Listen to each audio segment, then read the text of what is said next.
എന്താടാ നിന്റെ പേര്? മാധവൻ. മീശ മാധവൻ ആരെങ്കിലും നോക്കി മീശ പിരിച്ചിട്ടുണ്ടോ?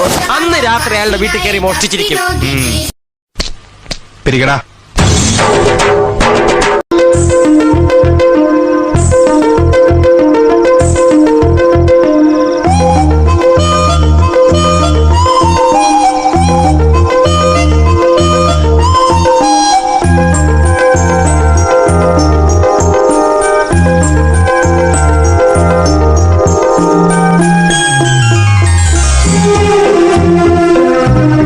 എല്ലാ നാട്ടിലെ കള്ളന്മാര് പെരുകുന്നത് നല്ല പ്രോത്സാഹനമല്ലേ? എന്താ എടാ, കക്കുന്നതിനേക്കാൾ തെറ്റാണ് കട്ട മുതൽ വാങ്ങി ഉപയോഗിക്കുന്നത് കേട്ടാ. ആണോ? നല്ല വാച്ചും ഊരി. ഒരു തമാശ പറഞ്ഞപ്പോ വാച്ചൂരാൻ പറയും. മാധവൻ കള്ളനാ, ചേക്കിന്റെ സ്വന്തം കള്ളൻ. പക്ഷെ മാധവൻ കട്ടൊന്നും ഈ ചേക്ക് വിട്ട് പുറത്തു പോയിട്ടില്ല.